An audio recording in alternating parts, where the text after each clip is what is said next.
Welcome to Intermediate Hebrew. This is week 6. We ran a little long in the last class, so I apologize if there was some, this is starting just a hair late.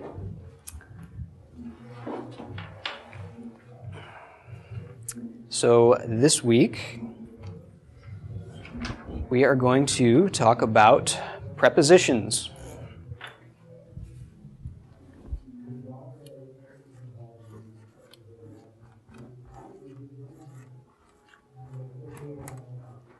And as always,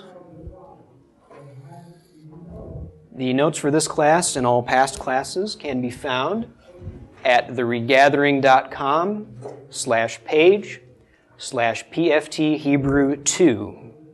Okay, PFT Hebrew 1 is the beginner class, Hebrew 2 is the intermediate class. And the past classes can be found recorded on YouTube at the Passion For Truth video channel. All right. Okay, so prepositions.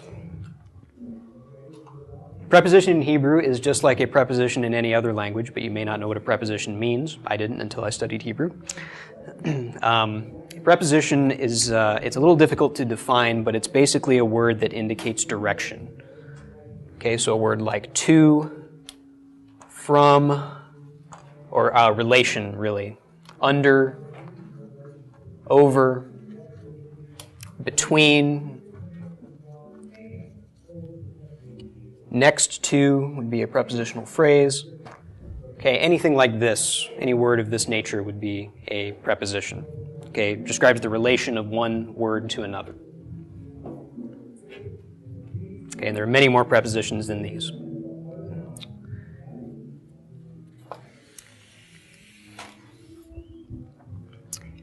And if you look up a preposition in a dictionary, you will find it notated like this. You'll find a mem, 2 little hash marks, and then a yod. Okay, so remember, if you look up a noun, if it's a masculine noun, you'll find a small zayin written next to it. A feminine noun, you'll find a small nun written next to it, standing for masculine and feminine. Okay, zachar and nekeva. Adjectives, you'll find a small tav, standing for toar, which means an adjective. A preposition, you'll find mem, this little double hash mark, and then a yod. And this stands for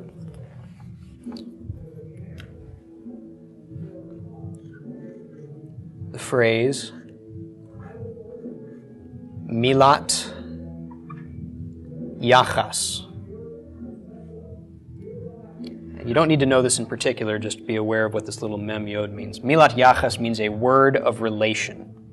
Milat is word, and yachas means relation. Okay? So a preposition is a word of relation.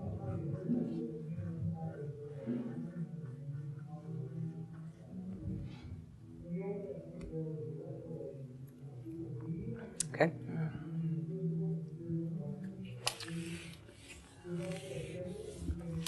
So I'm going to give 5 prepositions, and we're going to use them in some sentences.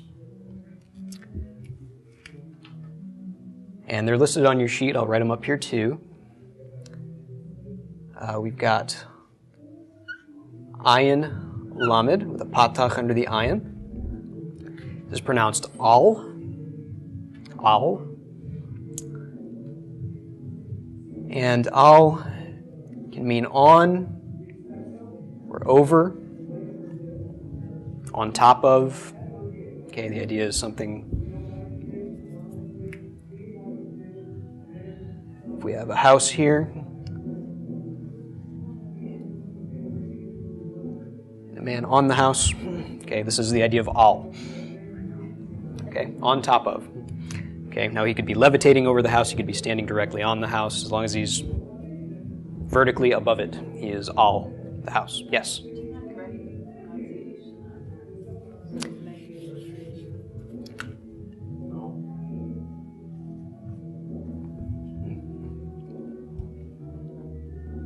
Okay? And the opposite, if you will, of al would be tachat, which means under. Okay? Tav, chet, tav. Tachat is under.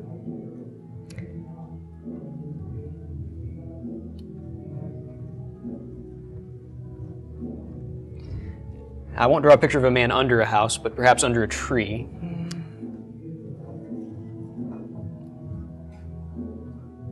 Okay, this is tachat, beneath.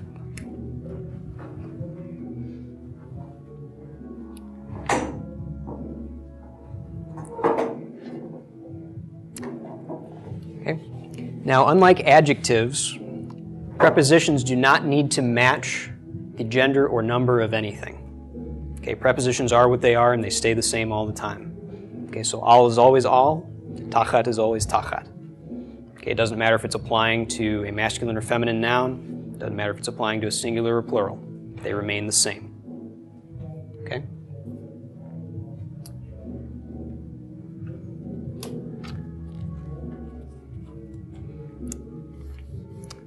Okay, so let's go ahead and put these into use.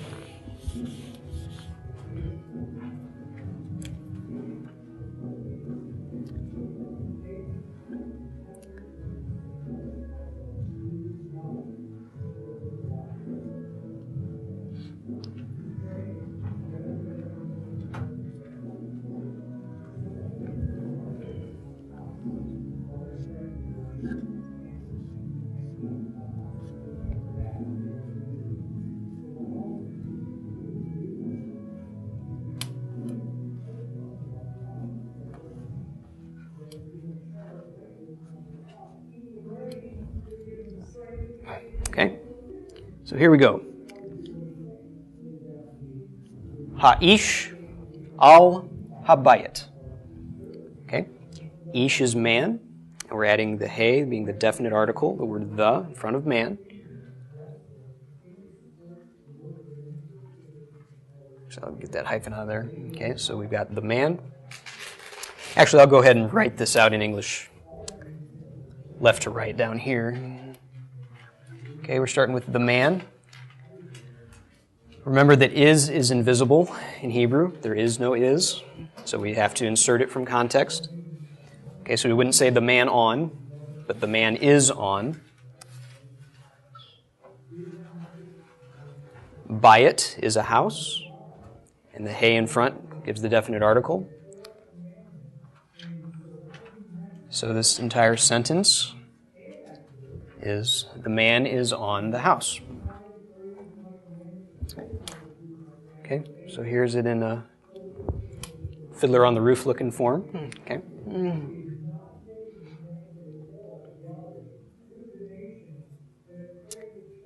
Word order is important with prepositions. Okay, they do relate to words, so they need to be between the two words that they're relating to each other. Okay. So word order is significant here. And so yes, unlike subject and verb, which can be in any order, prepositions do need to be in a particular order in order to make sense. Okay, we could not put this all anywhere else in this sentence and have it make sense. Although if we reversed to bayit in ish, that would be an unfortunate situation for the man. Okay. I won't draw that, but you get the idea. Okay. All right. How about tachat? And this time, let's use a woman. Okay. So ha'isha.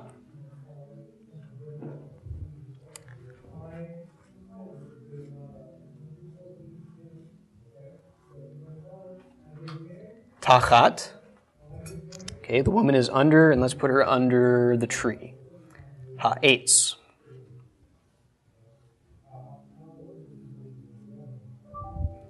Okay, ha'isha tachat ha'etz. The woman is under the tree.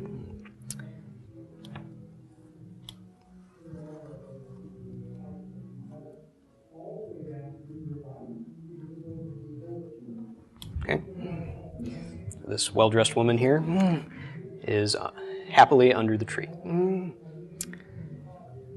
Okay. So again, tachat does not change because it's a woman instead of a man. Prepositions remain the same. Okay? Any questions about the usage of these thus far?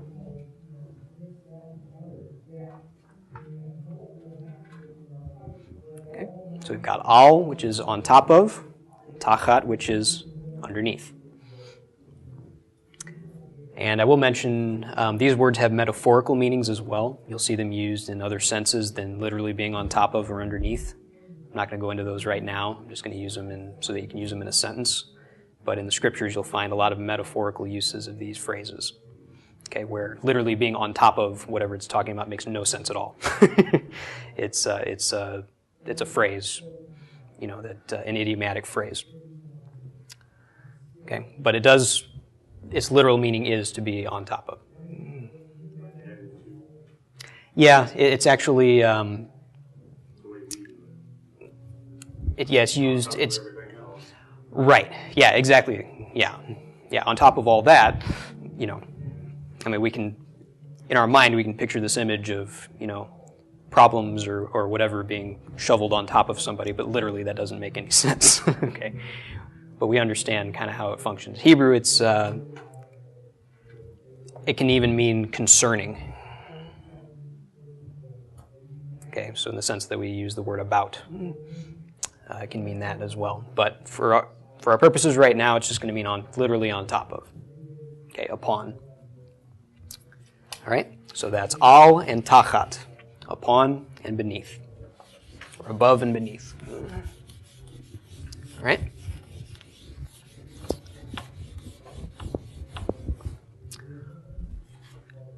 Okay, our next pair of opposites, if you will. This is Aleph Lamed with a segol under the Aleph, pronounced El. And El means toward. Not to be confused with Aleph Lamed with a tzera under the Aleph. Now you'll hear this also pronounced El, although I would pronounce it Ale for the long A of the tzera. And Ale is a short form of Elohim. Okay, so El would mean God. Now in context, it'll be pretty obvious which one of these is intended, but just to be aware that they're both basically spelled the same way. Okay? But this El is the preposition toward. Okay?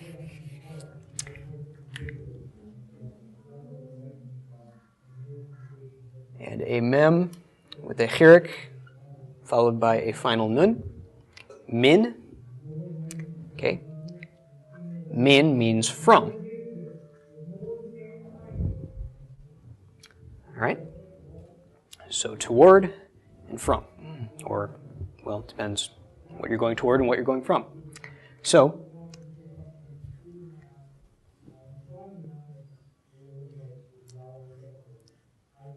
Ha'ish, the man.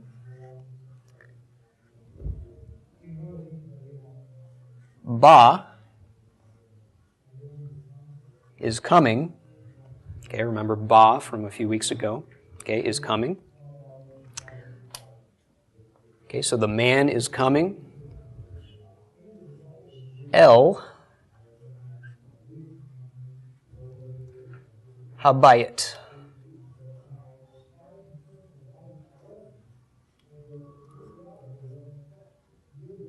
So yes, the man is coming to the house or toward the house. So here's our man, here's our house, and the direction of motion. Okay?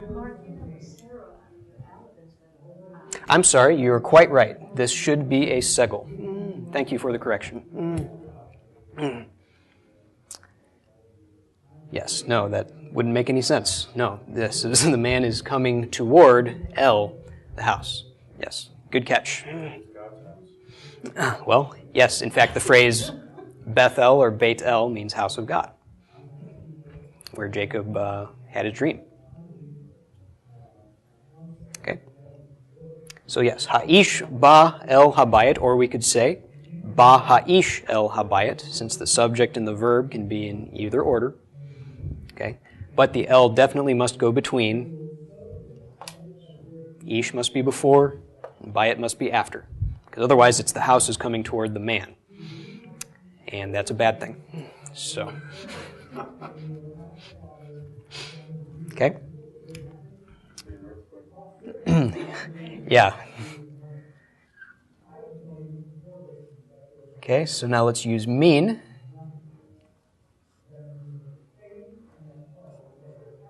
All right, so ha'ish ba, the man is coming.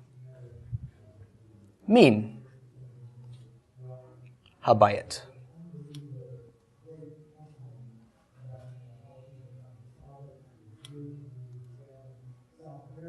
Okay, so the man is coming from the house. So here's our poorly constructed house, and the man walking in the opposite direction. All right, so pretty straightforward. Toward, from, above, beneath. Okay? So el and min, toward and from, al and tachat, above and below.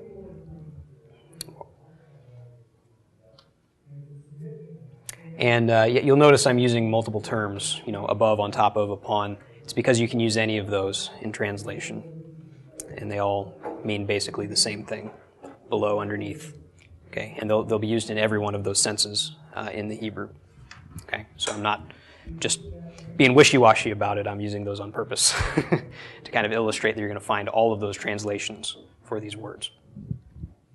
The important thing is the relation, as I mentioned. All right. And our final preposition for today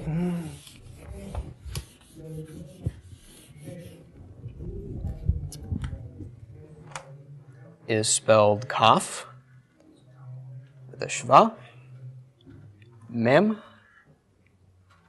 vav with a cholam. So this is pronounced kemo. Kemo. And kemo means like. Kemo means like in the sense of similar to or as. Okay. So, if we were to say, trying to think of something using the vocabulary we already have that's not insulting.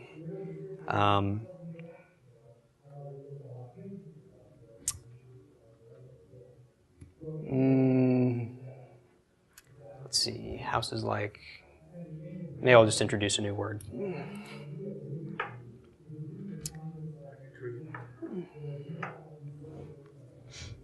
Yeah. Let's say, let's use a sort of a Hebrew idiom. Let's talk about a man, Adam. Okay. Adam. Let's suppose Adam is a tall, strong man. We could say Adam kemo. Okay, Adam is like eitz, a tree.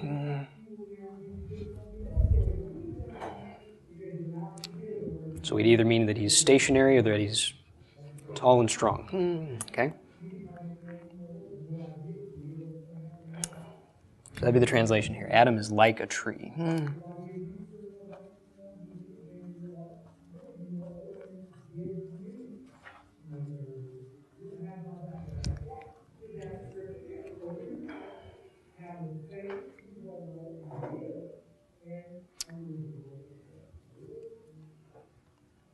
Okay? So pretty straightforward on meaning of kemo. Kemo, by the way, if any of you have heard the song Mi Chamocha, okay, the chamo in the middle of Mi Chamocha is kemo.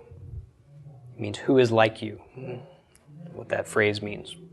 It's part of the verse. I can't think offhand where it is, but who is like you, O Yahweh, among the gods?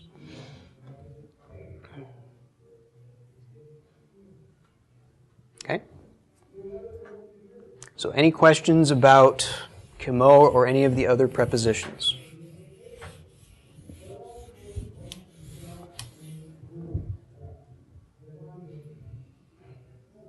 Okay. Prepositions are much easier than adjectives. All right.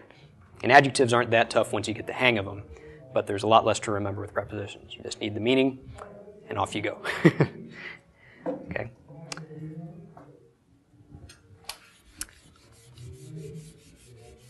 All right. Well, I'd like to cover, I didn't manage to print off a vocabulary sheet for this week, but there does, in fact, exist one. So it's online. I'll get it to you next week, but I want to cover all the words that are on that so that everybody physically present is up to date with those two. One of those words is an adjective. Okay. An adjective. And it is Rav, Resh Beit, with a patach under the Resh, Rav. And Rav means much or many, and it can also be used in the sense of great. Yes, this is the origin of the term rabbi. Okay, rabbi would, or rabbi, which would mean, right, Rav, so on and so forth. It means great one. Great one is literally the translation.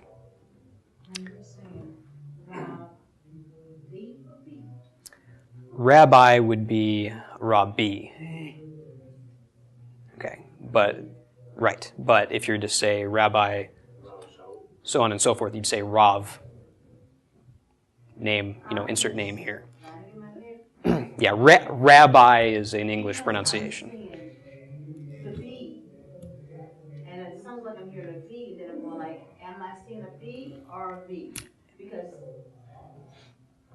Yeah, if you were to hear someone refer to what we call a rabbi, okay, in English, it would they'd say, like Rabbi Jonathan, it'd be Rav Yehonatan, okay, and a lot of times Paul, the author of the New Testament epistles, they'll call him Rav Shaul, okay, because he was in fact a rabbi. But yeah, rabbi is an English thing. So it's R-A-V that means much. Yes. Now, this is an adjective, so this is the masculine singular form. Okay. So I'll introduce another noun really quick, so that, and this is a real common phrase. Okay, this is a tav. Vav with a cholam, dalet, the comets, finally a hey. Okay, this is a feminine noun, todah. Okay, todah as a noun means thanksgiving, but you can also say todah to somebody to mean thank you.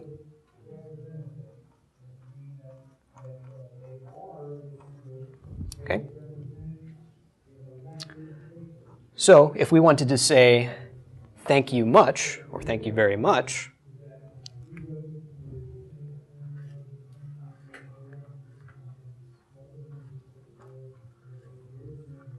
okay, we'd have todah first. We know that Rav is our base adjective, but since todah is feminine, we need to make Rav feminine to modify todah. So to do that, we add comets hey. And it so happens that in this case, the bait will also take a dagesh. There are rules governing that, but again, later time for all those technicalities. Okay, if you say rava, I won't hold it against you. Just remember this comets hey. Remember to make it feminine. You're good to go. Okay, so todah rabbah. Thank you very much. All right, it's a phrase you'll hear in Hebrew-speaking circles.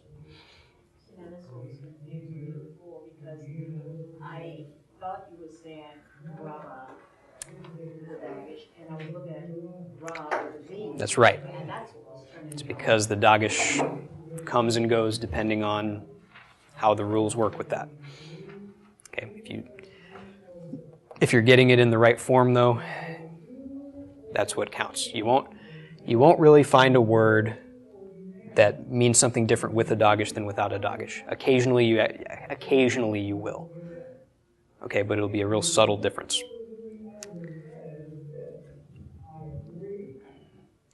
So yes, feminine form Rabbah. The masculine plural then would be Rabbim, and the feminine plural Rabbot. Okay? So if we were to say many men, okay, Anashim, men, Rabbim. Anashim Rabbim, be many men. Okay? Okay, many houses. Batim, houses. Rabbim, many houses. Many commandments. Mitzvot, commandments. Okay, mitzvot Rabbot, many commandments. It still is a B in all of those cases, yes. So Rav, no, the adjective must come after the noun. Yes. So I'll actually write a few of these out because it helps to keep seeing it again and again.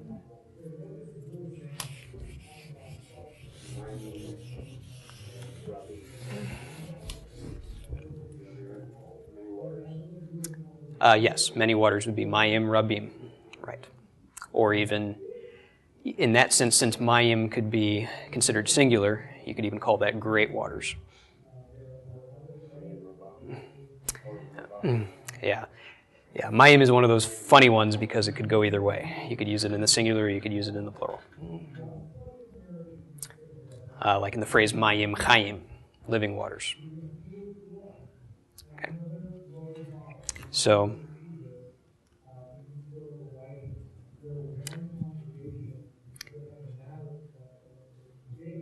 let's see. Okay. So how about many men are coming? Oh, well, I can't do that. Well, yeah, I can. I'll go ahead and do it. Many men are coming to the house.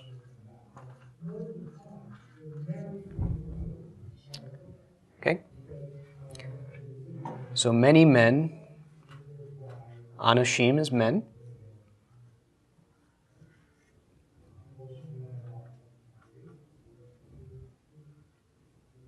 Here, by the way, from the beginner class, you'll note the Chatav Patach under the Aleph. Okay.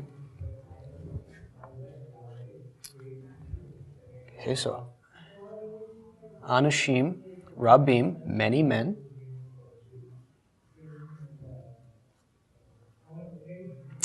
Okay, are coming, and I don't remember if I went over this when I went over Ba and Ba'ah, because Ba is the masculine singular, Ba'ah is the feminine singular.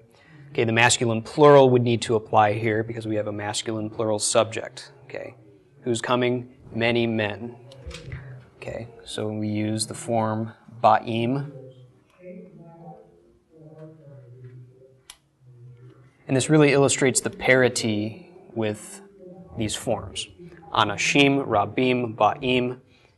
Okay, these ems are repeating and connecting these words in the sentence. Many men are coming to El Habayit. They're only coming to one house, so Bayit will be in the singular. But yes, if they were coming to a collection of houses, they'd be coming to Habatim.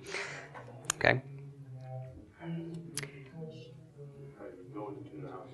Right.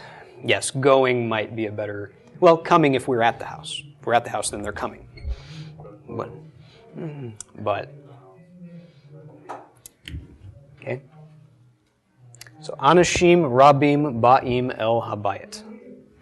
Okay? Or Ba'im, Anashim, Rabbim, El Habayit. This Ba'im could be over here as well. And in fact, the ba'im could even be at the very end. Okay, as long as it doesn't interrupt this preposition from the next word, and as long as it doesn't interrupt the adjective. Right. So this coming, though, could appear anywhere else. And actually, I'm starting to use phrases that are where I'm going to start needing to identify which noun is the subject and which is the object. Although I really don't just yet, because this verb can only apply to the plural noun. Okay, you know the houses aren't coming, because first off, they can't. But second, grammatically they can't, because this is a singular house and a plural verb. So this has to be the one doing the coming, is the plural noun here, because it's a plural verb. This all gets a little complicated once we get into the nitty-gritty of this stuff, but it's just using all the rules that we've gone through. Okay, the adjective has to match in gender and in number. Okay, the verb has to match in gender and in number. Okay, we've got an irregular plural on anashim. Okay, so it's kind of, and the preposition el, and our definite article hey. So this is kind of blending everything together in one sentence that we've gone over so far. And these are the things you have to think about as you're constructing your sentences. Okay, is my adjective matching in gender and number? Is my verb matching in gender and number? Okay, so it's just, it takes a lot of effort at first because you have to remember all these forms and kind of work through them, but it becomes second nature, and the parity of the endings tends to help. If you've got an eam somewhere and you want to match it to something else, odds are you're going to use an eam, unless you have an irregular form. Okay.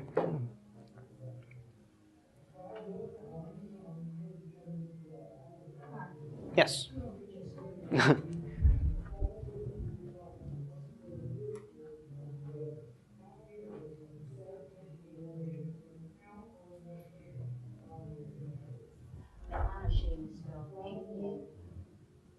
Yes, aleph, nun, shin, yod, mem. Yes, you'd think it would be ishim, but it's an irregular plural. Okay? All right, how about another example? Let's just change this to many women. Okay, so the plural of women, another irregular, nashim.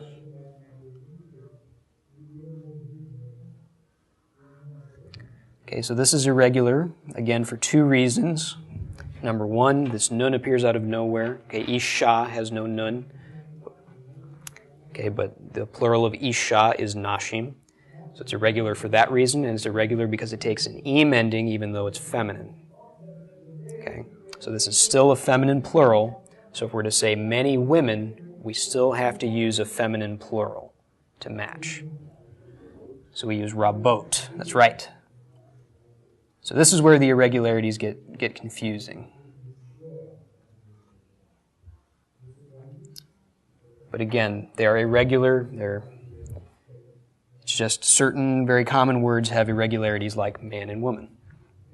Okay, so you'll encounter them frequently. So nashim rabot, many women. Ba'ot, that's right. Again, we have to use the feminine plural of the verb because we have a feminine plural subject, nashim.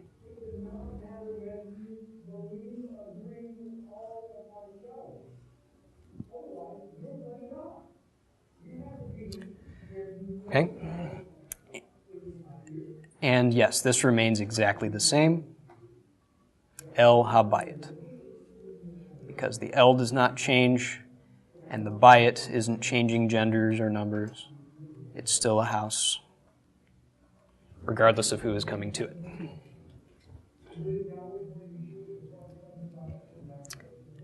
Now we could add another layer. We could say that they're coming to the big house. If we were to do that, it would be El Habayit. We could use Rav, Harav, okay, the great house, or the big house. Our other word for big or great is Gadol.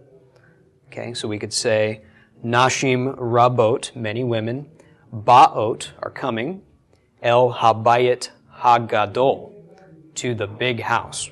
Okay, and again, we'd have to say hagadol because it has to match the definite article on house. Okay, so that would really bring together all of the elements. Okay, so are there any questions about this? I know it's a lot to kind of think through, but are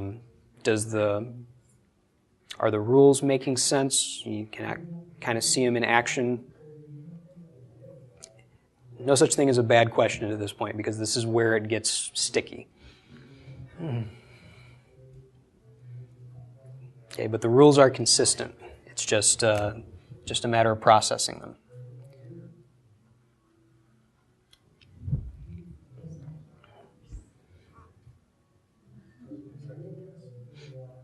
Okay.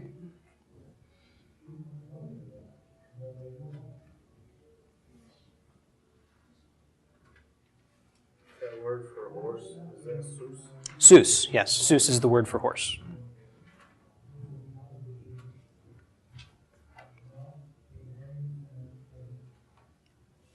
Okay.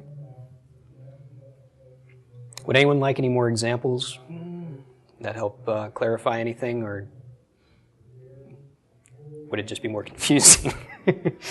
I know it's a little rough once we start using all the rules together, but we're constructing a meaningful sentence here, finally. Okay, after having all these phrases and kind of fragments of things and just saying, oh, a man is coming, now we're saying, a man that's a certain way is coming in a certain direction, toward a certain object. So we're constructing ever more meaningful sentences that we can actually put into more practical use. This is biblical Hebrew. Is that the same as modern, this phrase? The rules would be the same in both, yes. Yeah, and actually, You said that you wouldn't sound funny. No, you could say this. You could easily say this in Israel, and they would know what you're talking about. Definitely.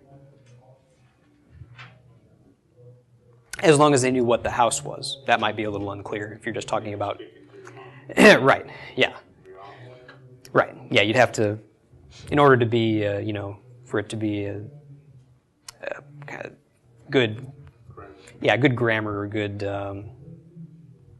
have clarity to what you're saying, if the house wasn't defined, you'd need to specify what house you're talking about. But yes, this is a grammatically correct phrase.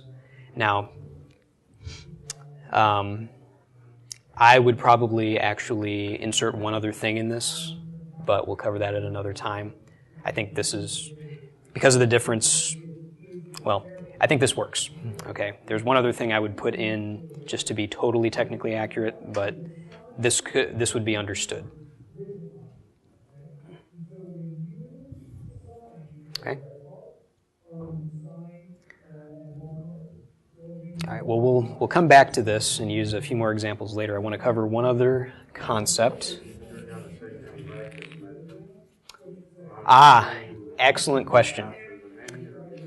Excellent question.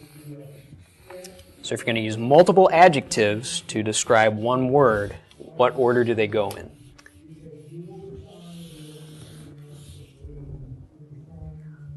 And the answer to that is that adjectives that indicate quantity will come last.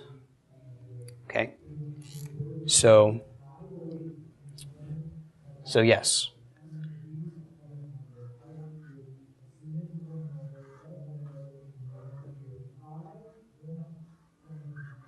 Okay, so anashim, men. If we were to say righteous men, we could use tzaddik. Okay, and say tzaddikim. Use tzaddik as an adjective. All right, so anashim. Almost slipped there. No, there are no righteous anakim, at least none that are recorded.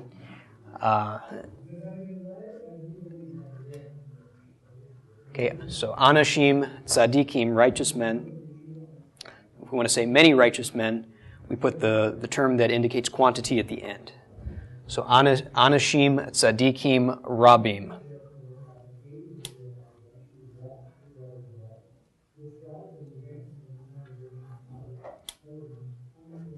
Okay, this would be many righteous men.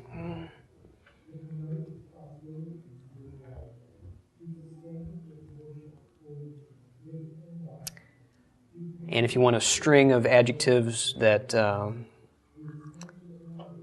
none of which necessarily indicate quantity, I'm going to actually show how you can do that in just a moment.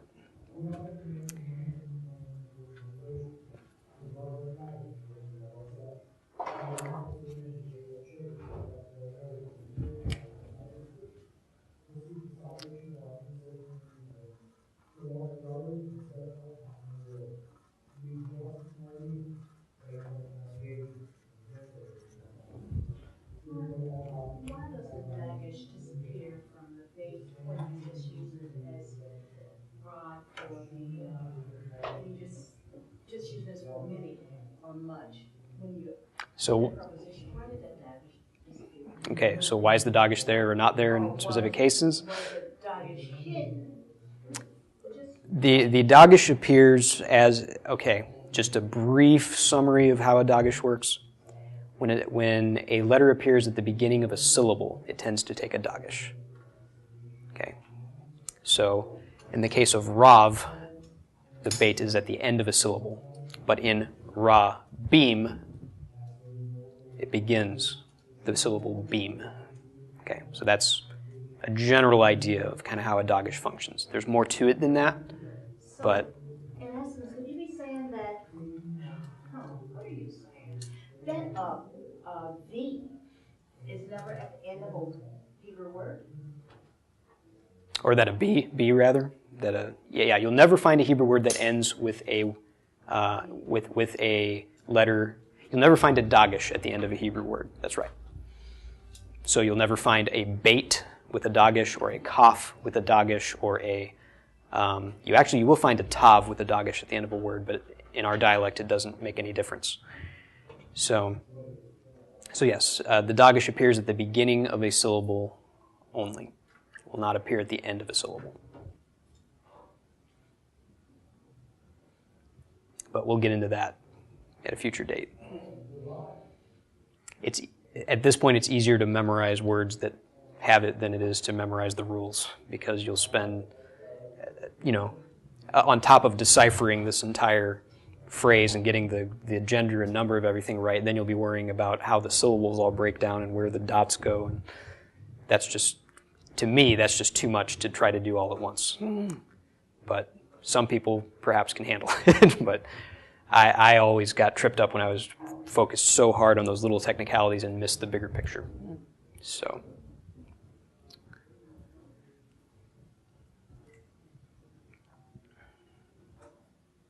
Okay.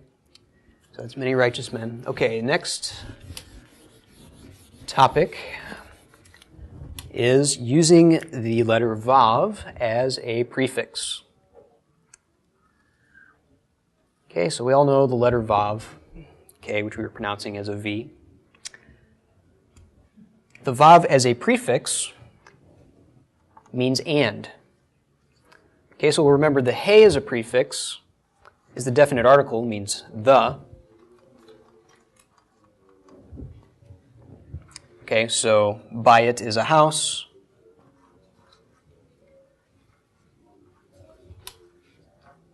And Ha-Bayit is the house.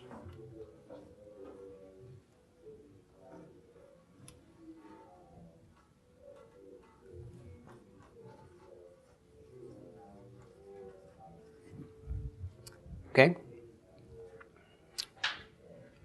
If we were to say V-Bayit,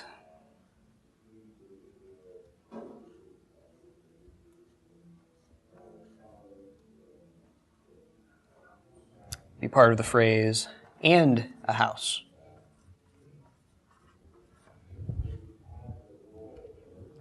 Okay, so if we had a phrase, eitz v'bayit, yeah, a tree, in fact, Yes, eretz would be land, but yes, eitz. Okay, this is not a sentence, but just a phrase. Just to show you how the vav functions as a prefix. A tree and a house. Okay, so it's directly affixed to the word, and it means and. Okay?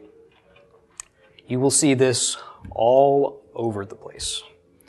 The vav is the most common letter in the Scriptures. You see a vav more than any other letter. And the reason for that is because it's used as and so many times.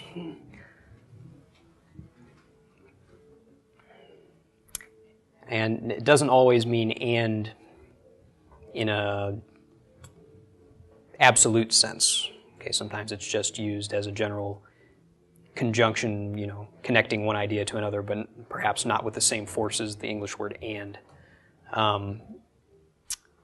If you translated it as and every time, you'd have the whole Torah would be a giant run-on sentence, actually. But like even the book of Leviticus, okay, first word in the book is Vayikra, okay, and he called, okay, so it's the book begins with the word and, which is why you find kind of the funny phraseology in the King James Version.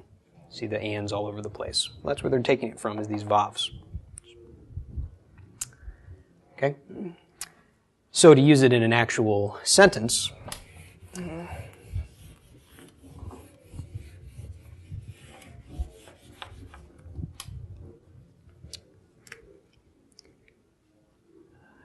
and I'll expand a little bit on what's in the notes. So if we were to have a phrase, say, Adam is coming, okay, we could say Adam ba, or ba Adam, either way, Adam is coming. Okay, now suppose that Adam and David were coming. There's two ways we could say that. We could say Adam ba, Adam is coming, and David v'David ba. Okay, so we could say Adam is coming and David is coming. That's one way. Or we could say Adam v'David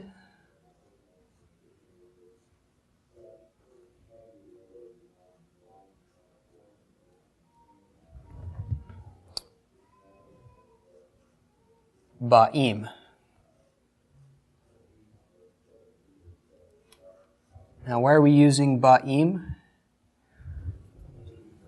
Because we have two now, Adam and David. So we've got a plurality, okay? Got more than one that are coming, so we have to use a verb that corresponds to more than one. We have to use a plural verb, okay? So in this case, it's two different phrases. Adam is coming, so singular verb, and David is coming. Okay, two separate phrases there, but when we combine them, we have to use the correct corresponding verb. Okay?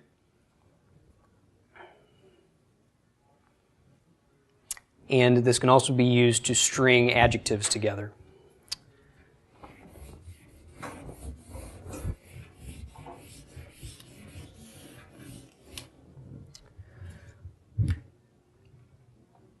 So if we were to say, Question. yes. Adam and David, Halayim, when you translate that or wrote that, it would actually be Adam and David are coming? Yes, that's right. Right, you wouldn't say Adam and David is coming. Okay, you'd say are coming. Right. Yeah, but that's just a question of English grammar, you know. But yeah, is and are, well, English has that separation between singular and plural. We just don't think of it a lot. Just Adam and David coming. Right. Yeah, there is no is and there is no are, or there are no are, or there are no is, or however you want to say it, but there is no present tense verb to be in Hebrew. So it has to be, when we translate it, it has to be inserted mentally based on context. Okay? Okay, so stringing adjectives together. Suppose we wanted to call a piece of fruit both big and good. We'd say hapri. Well, we'll make it a sentence. So we'll make the fruit definite, and we'll make the adjectives not definite. Okay, hapri, the fruit. Okay, so it is tov. So hapri tov, just as a sentence on its own, would mean the fruit is good. Okay, as part of a greater sentence, okay, if we wanted to say the good fruit, we'd have to say hapri hatov. Okay, but we can say it is good, the gadol.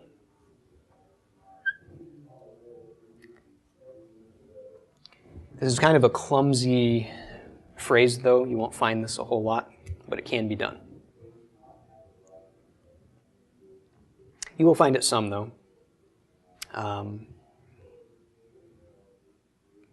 thinking of the phrase when they're going to spy the land. This kind of phraseology is used to describe the land some. I can't think of the exact words, but, cities great and fortified, that kind of idea. This is the kind of phraseology that's used. Okay, it's using this and conjunction to string these adjectives together, both describing the same original noun. Okay, so basically the vav functions just exactly the way the English and functions. Okay, although it'd probably be preferred in English to say, well, no, in a sentence you would actually say the fruit is good and big.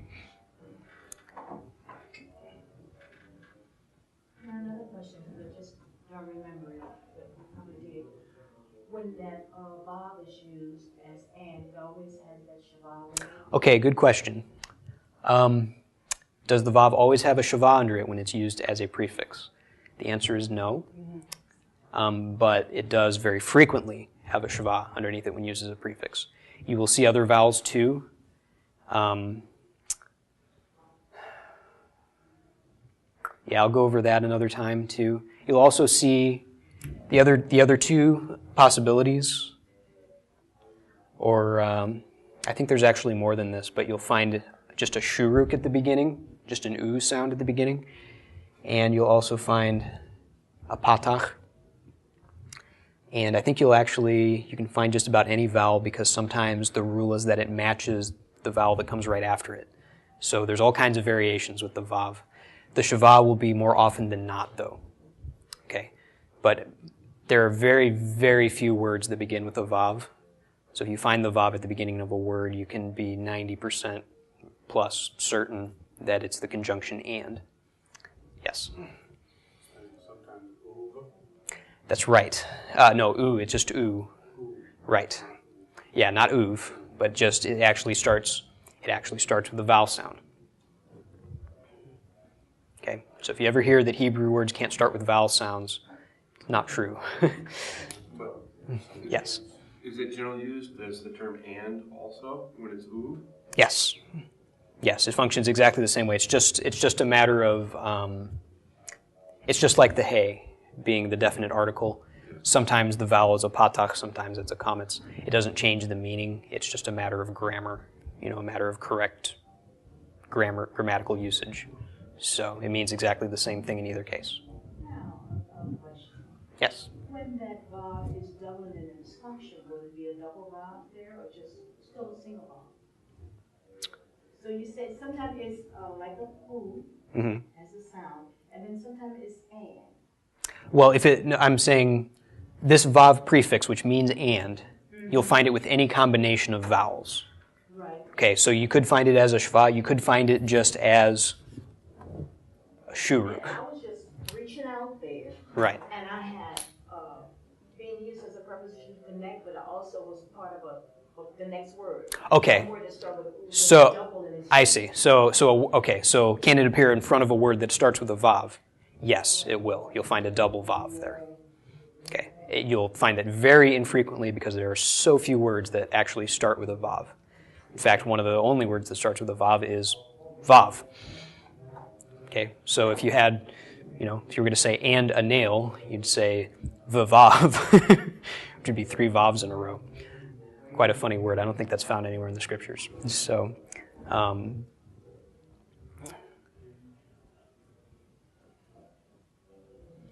okay.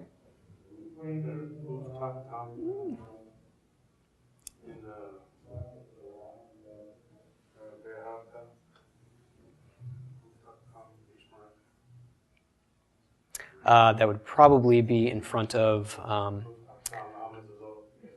that's probably in front of a bait without a dagesh.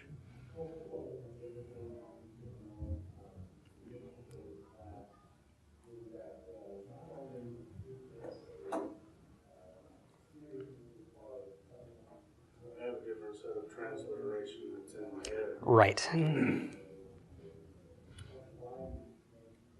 Okay. Another question. Yes. We have about 2 more weeks to our class, and then we're going to be sliding on into intermediate. Yes, that's the plan right now, is that the intermediate will stream at 2 and the advanced will stream at 3. That's not official yet, but... What's in the advanced? The advanced is basically just a continuation of this. I've gone through some basic grammar with the definite article. Now I've introduced a vav prefix. The next 2 classes I'm going to introduce the rest of the prefixes because there are several more. So you'll have all of those, be introduced to all of those. I've introduced verbs, just the ba verb so far. I've introduced adjectives, prepositions. I'm going to go through pronouns the next 2 weeks also. So we're basically going to cover all the parts of speech and kind of see how they're used, except for verbs, because verbs are the most complicated. So yeah, this is basically covering all the parts of speech, what they are, how they function, and starting to use some examples of that. The advanced would just be a continuation of that, continuing to use those, adding more vocabulary, adding more rules for using specific things, and getting into like using numbers, and there'll need to be a number of continuing advanced classes to cover all the topics, but. So basically, under the beginner, intermediate, and the advanced is basically the ocean. We just go into it. Yeah. I wish there were a word that meant more advanced than advanced, because I'd just keep calling it that. Because there's a lot to cover. Although we're covering the intermediate class is covering the bulk of the basics. So when you're done with this, you'll know when you find these words with all these extra vavs and heys and baits and things at the beginning, you'll know what you're looking at, because you'll find that a lot in the scriptures. There's plenty of prefixes and suffixes. So we won't be able to cover all the suffixes in intermediate, so that'll be a topic for advanced.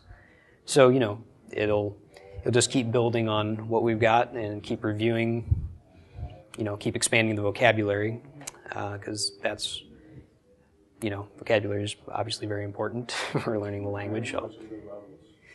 So, right, I'm going to have to start renaming them, although I've already conveniently have a nomenclature for that. So, the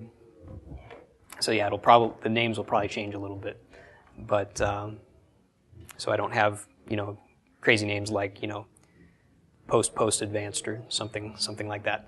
So. It's just going to keep continuing on, and like I say, the intermediate's introducing kind of a broad view. Okay, here's the parts of speech, and here's basically how they function, and then the advanced is going to start getting into more of the nitty-gritty. You're going to start making more sentences like the ones I showed before, and kind of parsing them out. So that's the plan right now.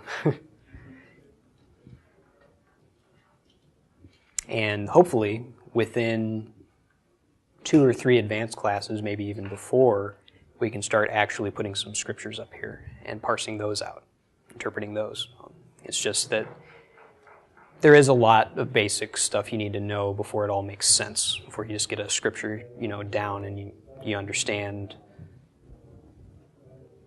all the components that are present in that verse.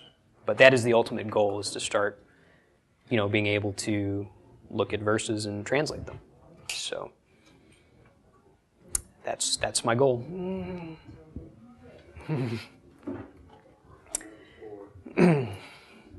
So, all right. Well, so just to recap, covered the 5 prepositions today. Kamo, which means like. Okay, al, which means upon. Tachat, underneath. El is toward. Min is from. Right? Covered those prepositions, what they mean. And the vav prefix, which means and. Okay, so any questions about anything else before we wrap up? Okay. It gets sticky from here on, but I'm going to keep plugging along, keep giving examples, and just keep thinking about it. I encourage you, if you have a Hebrew text, at this point you can start looking at it. You're not going to understand everything, but you can start piecing together things that you've already seen. You're going to find this vav prefix. You're going to find the hey prefix. You're going to find the similarities in endings. Your vocabulary probably isn't big enough to know all the words yet, but you're going to find this im repeating itself. Ot, ah. You're going to see these things. Okay? So I encourage you to do that, and shalom until next week.